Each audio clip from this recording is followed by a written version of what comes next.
Hello friends, मेरा नाम प्रदीप राठौर है और आप देख रहे हैं प्रदीप एकेडमी के हिंदी पेडागोजी के 30 क्वेश्चन जो पेपर में आते ही आते हैं। सी टेट के यहाँ से कम आपको 7-8 क्वेश्चन तो आपको यहाँ से आपको ये देखने के ये मिल ही जाएंगे। तो चलिए चलिए स्टार्ट करते हैं। पहला क्वेश्चन है, भाषा सीखने का मुख्य उद्देश्य क्या होता है? जो एक टीचर है वो बच्चे को भाषा का मुख्य उद्देश्य क्या हो सकता है? पहला ऑप्शन है ये व्याकरण याद कराना। दूसरा, शुद्ध लेखन। तीसरा ऑप्शन है संप्रेषण क्षमता का विकास। डी ऑप्शन है शब्दार्थ याद कराना। जो एक बच्चे को भाषा सिखाने का क्या मुख्य उद्देश्य हो सकता है? तो इसका ये राइट ऑप्शन हो जाएगा सी। ठीक है, जो एक बच्चा होता है उसको संप्रेषण क्षमता का विकास करना ही होता है। ठीक है, अगर ये ऑप्शन उसमें आ जाएगा तो इसका राइट ऑप्शन हो जाएगा सी। तो चलिए ये हम दूसरा क्वेश्चन देखते हैं। दूसरा क्वेश्चन है आपका, बालक भाषा सबसे पहले कैसे सीखता है? जो एक बालक है, जो एक बच्चा है, वो अपनी भाषा या मातृभाषा कैसे सीखता है? सुनकर, लिखकर, पढ़कर या व्याकरण से? तो चलिए बताइए इसका आंसर क्या हो सकता है। इसका ऑप्शन है आपका सी, सुनकर। जो एक बच्चा है, जो एक बालक है, वो हमेशा भाषा को सीखता है सुनकर, ठीक है, देखकर। तुमने तुमने कई बार ये देखा होगा, जो एक बालक है, जो एक जो ये जब हम बातचीत करते हैं तो बच्चा को हम जैसे हम बताएंगे वो वैसे ही सीखेगा। ठीक है, और अपनी भाषा का भी ठीक है, अब वैसे ही प्रयोग करेगा। ठीक है, अब एक बच्चा है, ठीक है, अब एक बच्चे को हम कुत्ता कमीना कहेंगे या ये हम गाली देंगे उसके सामने, तो बच्चा वैसे ही सीखेगा। ठीक है, चलिए तीसरा क्वेश्चन है आपका, मातृभाषा का महत्व क्यों है? जो एक बच्चा है उसकी मातृभाषा का स्कूल में क्या प्रयोग होता है? पहला ऑप्शन है परीक्षा पास कराने के लिए। दूसरा ऑप्शन है मानसिक विकास के लिए। तीसरा ऑप्शन है अंक बढ़ाने के लिए। डी ऑप्शन है नौकरी पाने के लिए। जो एक बच्चा है उसको ये मातृभाषा का महत्वपूर्ण क्यों होना चाहिए? तो इसका ऑप्शन हो जाएगा बी। ठीक है, तो इसका ऑप्शन हो जाएगा बी। जो एक बच्चा है उसकी मानसिक विकास के लिए उसका मातृभाषा बहुत इंपॉर्टेंट है। ठीक है, अब एक क्लास में अब एक बच्चा है, ठीक है, अब वो ये मान लो, अगर ये मान लो उसकी जो लैंग्वेज है वो कोई और सी है। ठीक है, और क्लास में आप पढ़ा रहे हो मतलब हिंदी। ठीक है, उसकी जो मातृभाषा वो है मतलब कुछ भी हो सकते हैं, मतलब कि ये मतलब उर्दू है, ठीक है, या इंग्लिश है। तो अब जो बच्चा जो क्लास में आएगा, ठीक है, उसको तो उसी की ये कहते हैं, उसी की ये मतलब उसी की उसमें पढ़ाएंगे ना, मातृभाषा में। ठीक है, तो ठीक है, तो इसका ऑप्शन हो जाएगा बी। ठीक है, मानसिक विकास के लिए। ठीक है, चलो चौथा ऑप्शन है, भाषा के चार कौशल कौन कौन से हैं? जो भाषा के कौशल होते हैं, ठीक है, चार कौशल कौन कौन से हैं? पहला ऑप्शन है पढ़ना लिखना बोलना सुनना। ठीक है, बी ऑप्शन है व्याकरण शब्द वाक्य। ठीक है, और ये मुख्य इसका अर्थ। सी ऑप्शन है लेखन पठन अनुच्छेद कहानी। डी ऑप्शन है वर्ण शब्द वाक्य अनुच्छेद। जो एक बच्चा है, ठीक है, अगर एक बच्चे का चार कौशल होते हैं, ठीक है, वो कौन कौन से है? तो इसका ऑप्शन हो जाएगा ए। ठीक है, जो एक बच्चा है वो हमेशा पहले पढ़ना सीखेगा, फिर पढ़ने के बाद वो ये लिखना सीखेगा। ठीक है, अब ये ठीक है, ये लिखने के बाद फिर वो बोलना सीखेगा, बोलने के बाद सुनना सीखेगा। ठीक है, कभी भी ये क्रमवादी चलेंगे। ठीक है, हमेशा ऐसे नहीं होगा कि बच्चा पहले ये बोलना सीख रहा है, ठीक है, फिर उसके बाद पढ़ना सीख रहा है। पहले जब बच्चा पढ़ेगा तभी तो कुछ बोलेगा। ठीक है, तो इसका ऑप्शन हो जाएगा ए। ठीक है, चलिए गाइस, क्वेश्चन नंबर है पांचवा, हिंदी शिक्षण में सबसे पहले किस पर जोर होना चाहिए? जो एक बच्चा है 5वीं क्लास में या तीसरी क्लास में, उसके जो पढ़ाने पे किस में जोर होना चाहिए? पहला ऑप्शन है लेखन। दूसरा ऑप्शन है तुम्हारा व्याकरण। तीसरा ऑप्शन है श्रवण और मौखिक कौशल। डी ऑप्शन है अनुवाद। तो जो एक बच्चा है वो, ठीक है, तो ठीक, पांचवे का ऑप्शन हो जाएगा सी। जो एक बालक है श्रवण एवं मौखिक कौशल। ठीक है, जब तक बच्चे का वो बोलेगा नहीं तो उसका ये शिक्षण और बेहतर नहीं हो पाएगा। ठीक है, तो चलो गाइस आगे देखते हैं। ये गाइस छठे पर्सन का थोड़ा सा क्वेश्चन पीछे पहुंच गया है, कोई नहीं, हम ऐसे ही कर लेंगे। छठे क्वेश्चन का आंसर बताइए मेरे को एक बार। क्वेश्चन है आपका, भाषा शिक्षण का प्राकृतिक क्रम क्या है? जो हमने पहले क्वेश्चन पढ़ा था ना, कि जो बच्चा पहले पढ़ेगा लिखेगा सुनेगा तभी तो बोलेगा, ऐसा नहीं है। इसका ऑप्शन हो जाएगा सी। ठीक है, ठीक है,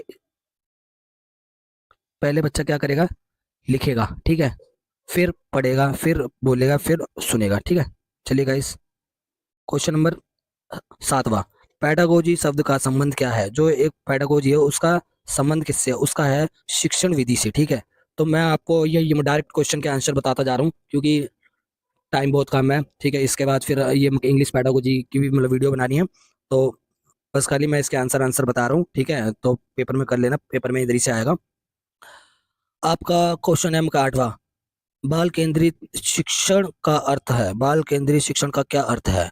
पहला ऑप्शन है शिक्षक केंद्रित कक्षा। तो देखो, जो एक कक्षा है उसको शिक्षक केंद्रित तो करेंगे नहीं हम, है, तो इसका ऑप्शन हो जाएगा सी, छात्र की सक्रिय भागीदारी, ठीक है। ये जब एक, ठीक है, ये ठीक है, ये जब एक बच्चा सक्रिय रूप से भागीदारी नहीं रहेगा तो वो कैसे सीखेगा? तो सबसे पहले हमें एक काम करना चाहिए कि जो एक बच्चा है वो सक्रिय है वो, ठीक है, तभी वो आगे कर पाएगा, ठीक है। चलिए, क्वेश्चन नंबर 9वां,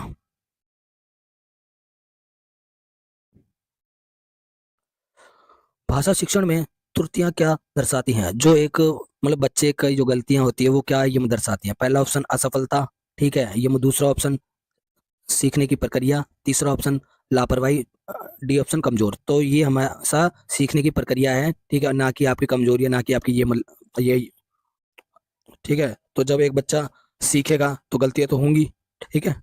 तो चलिए आगे, क्वेश्चन नंबर 10वां, कहानी विधि का मुख्य लाभ क्या है? जो कहानी के, जो एक बच्चे को हम कहानी के थ्रू पढ़ाते हैं तो उसका क्या लाभ है? पहला ऑप्शन है मनोरंजन, बी ऑप्शन है रचनात्मकता का विकास, सी ऑप्शन है रटने की क्षमता, डी ऑप्शन है परीक्षा तैयारी, ठीक है। तो इसका ऑप्शन हो जाएगा बी, रचनात्मकता का विकास, ठीक है। जब हम एक बच्चे को कहानी के थ्रू हम पढ़ाएंगे तो उसका मनोरंजन के लिए थोड़ी ना पढ़ाएंगे हम, ठीक है। उसका जो ये रचनात्मकता है उसका मतलब विकास होगा, ठीक है। चलेगा ये, आइए हम आगे करते हैं। 11वां क्वेश्चन है, व्याकरण शिक्षण का सही तरीका क्या है? जो व्याकरण है उसका सही तरीका क्या है बच्चों को पढ़ाने के लिए? पहला ऑप्शन है नियम याद कराना, तो हम बच्चों को नियम तो याद कराएंगे नहीं, फिर अभ्यास द्वारा सिखाना, हाँ ठीक है, ये हो सकता है। सी ऑप्शन है परीक्षा रटवाना, नहीं, परीक्षा प्रश्न, तो ये परीक्षा अभ्यास द्वारा लिखा सिखाना, तो इसका ऑप्शन हो जाएगा डी, परीक्षा प्रश्न, ठीक है। जब हम बच्चों को परीक्षा देंगे, प्रश्न देंगे, तभी तो वो व्याकरण करेगा, ठीक है। तो चलिए गाइस, क्वेश्चन नंबर 12वां, भाषा शिक्षण में टीएलएम का अर्थ क्या है? पहला ऑप्शन है teaching learning material, B option है text language method, C option है teacher learning method, D option है टोटल लर्निंग मेथड मॉडल। तो इसका ऑप्शन हो जाएगा ए, टीचिंग लर्निंग मटेरियल, ठीक है। चलो स्टार्ट करते हैं। रचनात्मक लेखन में शामिल नहीं है कहानियां, निबंध, व्याकरण, नियम, कविता। तो इसमें व्याकरण नियम शामिल नहीं होते, रचनात्मकता, कहानियां होती हैं, निबंध होती हैं, कविता होती हैं, ठीक है। चलो अगला क्वेश्चन है, भाषा भाषा का सामाजिक पक्ष दर्शाता है, क्या दर्शाता है? शब्द को संप्रेषण, व्याकरण, वर्णमाला, तो ये क्या दर्शाता है? ये दर्शाता है संप्रेषण, ठीक है। चलो अगला क्वेश्चन है, मौखिक अभिव्यक्ति का विकास होता है, जो ये मतलब मौखिक अभिव्यक्ति का विकास करते हैं लेखन से, संवाद से, व्याकरण से या अनुवाद से। तो इसका ऑप्शन हो जाएगा संवाद से, ठीक है। चलो अगला क्वेश्चन है, पढ़ने का उद्देश्य क्या है? पढ़ने का उद्देश्य है शब्द पहचानना, अर्थ ग्रहण करना, या अक्षर ज्ञान करना, या लिखना सीखना। तो इसका आंसर हो जाएगा बी, अर्थ ग्रहण करना, ठीक है। 17वें 17वां क्वेश्चन है, तो इसका थोड़ा आंसर पीछे पहुंच गया, कोई नहीं, हम उधर से ये देख लेंगे। बालक की रुचि के अनुसार पाठ चुनना कहलाता है शिक्षक केंद्रित, पाठ्य पुस्तक, ठीक है, पाठ्य पुस्तक, या बाल केंद्रित, या परीक्षा केंद्रित। इसका हो जाएगा बाल केंद्रित। जब एक बच्चा खुद से वो पाठ को करता है तो क्लास को हमेशा हमारे को बनाना होता है बाल केंद्रित, ठीक है, और ना कि हमारे को टीचर केंद्रित बनाना होता है, क्योंकि जो एक टीचर होता है उसको मतलब उसको हमेशा बच्चों के रूप में चलना पड़ता है, ठीक है, और ना कि बच्चे को टीचर के रूप में चलना होता है, ठीक है। 18वां क्वेश्चन है, कविता शिक्षण से क्या विकसित होता है? जब हम बच्चे को कविता के रूप में कुछ पढ़ाते हैं तो उससे क्या होता है? स्मरण शक्ति, कल्पनात्मक शक्ति, भाषा सौंदर्य बोध, सभी। तो इसका ऑप्शन हो जाएगा सभी, ठीक है। क्योंकि जब हमें कविता के थ्रू हम बच्चों को पढ़ाते हैं तो ये तीनों ऑप्शन उसके अंदर विकसित होते हैं, ठीक है। 19वां क्वेश्चन है, भाषा प्रयोगशाला का उद्देश्य क्या है? जब हम एक बच्चे को भाषा प्रयोग का उद्देश्य कराते हैं तो उसका क्या है? व्याकरण, उच्चारण सुधार, लेखन अभ्यास या परीक्षा? उसका ऑप्शन आंसर हो जाएगा बी, उच्चारण सुधार। जब हम एक बच्चे को भाषा का प्रयोग कराते हैं तो उससे उच्चारण सुधार हो जाता है, ठीक है। क्वेश्चन नंबर है 20वां, भाषा शिक्षण में मूल्यांकन का उद्देश्य है अंक देना, दोष निकालना, सीखने में सुधार, तुलना। तो इसका ऑप्शन हो जाएगा सी, सुधार, सीखने में सुधार, ठीक है। क्वेश्चन नंबर है 21, सतत एवं व्यापक मूल्यांकन ईईसी का मतलब क्या है? केवल वार्षिक परीक्षा, केवल मौखिक, निरंतर आकलन, केवल केवल ये केवल ये केवल ये केवल ये केवल ये लिखित परीक्षा? तो इसका आंसर हो जाएगा सी, निरंतर आकलन, ठीक है। क्वेश्चन नंबर है ये 22वां, भाषा शिक्षण में खेलों का महत्व क्या है? जब एक बच्चे को खेलों के थ्रू हम पढ़ाते हैं तो उसका क्या वो हो जाएगा? समय नष्ट, नुकसान, रुचि और सहभागिता, परीक्षा? इसका ऑप्शन हो जाएगा सी, रुचि और सहभागिता। जब हम एक बच्चे को खेल के थ्रू पढ़ाते हैं तो उसको खेलने में भी वो होती है रुचि, पढ़ने में भी रुचि होगी, ठीक है, और फिर उसका सहभागिता भी रहेगा, ठीक है। चलो आगे करते हैं स्टार्ट। क्वेश्चन नंबर है 23, अनुच्छेद लेखन से विकसित होता है। पहला ऑप्शन है शब्द भंडार, दूसरा है विका विचार क्रम, सी ऑप्शन है अभिव्यक्ति, डी ऑप्शन है सभी। तो इसका ऑप्शन हो जाएगा डी, सभी। जब हम बच्चे को एक अनुच्छेद लेखन का विकसित होता है तो उसमें शब्द भंडार का विकास होता है, विचार क्रम भी होता है और अभिव्यक्ति भी होता है, तो ठीक है, तो इसलिए इसका ऑप्शन हो जाएगा सी, वो डी, ठीक है गाइस। क्वेश्चन नंबर है 24वां, भाषा सीखने में वातावरण की भूमिका। जब हम एक बच्चे को भाषा का ज्ञान देते हैं तो उसके वातावरण में क्या भूमिका होती है, ठीक है?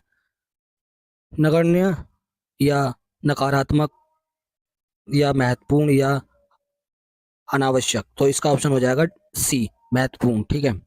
क्वेश्चन नंबर है 5वां, द्विभाषिकता का अर्थ है दो विषय, दो भाषाओं का ज्ञान, दो शिक्षक, दो पाठ्यक्रम। इसका ऑप्शन हो जाएगा बी, दो भाषाओं का ज्ञान। जब हम एक बच्चे को क्लास में ये मतलब बहुभाषिकता का ज्ञान देते हैं तो ठीक है, तो या दो भाषाएं पढ़ाती है तो ये मतलब उसका जो वो होता है मान उसका होता है दो भाषाओं का ज्ञान, ठीक है। क्वेश्चन नंबर है 26वां, भाषा शिक्षण में संवाद विधि। भाषा शिक्षण में संवाद विधि क्या है? पहला ऑप्शन है शिक्षक शिक्षक बोलता है, बी ऑप्शन छात्र बोलते हैं, सी ऑप्शन दोनों संवाद करते हैं, डी ऑप्शन मौन रहता है। तो इसका ऑप्शन हो जाएगा सी, दोनों संवाद करते हैं। जब एक बच्चे को क्लास में भाषा भाषा में संवाद कराते हैं तो उसमें दोनों संवाद करते हैं, ये ठीक है, ये दोनों आपस में बातचीत करते हैं तभी तो वो करेंगे भाषा शिक्षण में संवाद, ठीक है। 27वां ऑप्शन है आपका, वो क्वेश्चन है सही उच्चारण सिखाने की विधि, लेखन, श्रवण, अनुकरण, व्याकरण, अनुवाद। सही उच्चारण सिखाने की विधि, उसका सही उच्चारण सिखाने की विधि का आंसर हो जाएगा बी, श्रवण, नहीं नहीं सॉरी सॉरी गाइस सॉरी, इसका हो जाएगा डी ऑप्शन, अनुवाद, ठीक है। चलो 28वां क्वेश्चन है, हिंदी शिक्षण का अंतिम लक्ष्य क्या है? परीक्षा सफलता, भाषा दक्षता, ठीक है, या आपका व्याकरण ज्ञान या याद कराना? तो इसका आंसर हो जाएगा आपका बी, भाषा दक्षता, ठीक है। क्वेश्चन नंबर 19वां, भाषा शिक्षण में प्रेरणा का अर्थ क्या है? जब हम एक बच्चे को भाषा का ज्ञान देते हैं तो उसमें प्रेरणा का अर्थ क्या है? डर, दबाव, रुचि उत्पन्न करना या अनुशासन? तो इसका ऑप्शन हो जाएगा सी, रुचि उत्पन्न करना। जब हम एक बच्चे को शिक्षण का प्रेरणा के थ्रू हम पढ़ाते हैं तो उसका अर्थ हो जाएगा रुचि उत्पन्न करना, ठीक है। लास्ट क्वेश्चन है आपका, ठीक है, हिंदी भाषा शिक्षण में शिक्षक की क्या भूमिका है? जब हम बच्चे को एक हिंदी भाषा का वो पढ़ाते हैं तो उसमें शिक्षक की भूमिका क्या होती है? पहला ऑप्शन है निर्देश देने वाला, बी ऑप्शन मार्गदर्शक, सी ऑप्शन परीक्षक, डी ऑप्शन अनुशासक। तो इसका ऑप्शन हो जाएगा मार्गदर्शक या मार्गदर्शक, ठीक है। तो ये हमारे 30 क्वेश्चन थे हिंदी पैडागोजी के, तो ये कर लेना आपके इसमें से क्योंकि आपके इसमें से कम 30 से 35 30 नंबर का तो आपका आ ही जाएगा, इसमें से 30 क्वेश्चन है और बाकी मैं और कराऊंगा, ठीक है गाइस। तो इस वीडियो को इधर ही खत्म करते हैं, और ये नेक्स्ट वीडियो के लिए चैनल को सब्सक्राइब कर लो, बेल आइकन प्रेस कर लो। मैं आपके लिए ये ऐसी वीडियो रोज लेके आता रहता हूँ, हिंदी पेडागोजी। कल हम करेंगे अपना क्या कहते हैं उसका, मैथ पेडागोजी का, और संडे को आपको मिलेगी 100 क्वेश्चन की पेडागोजी, हिंदी पेडागोजी का क्वेश्चन आंसर, ठीक है। तो वो देखना ना भूले, क्योंकि उसमें से कम 18 से 20 नंबर का आपका बन जाएगा, ठीक है गाइस। तो चलो फिर ये मिलते हैं ये नेक्स्ट वीडियो में। जय हिंद, वंदे मातरम, अपना ध्यान रखें।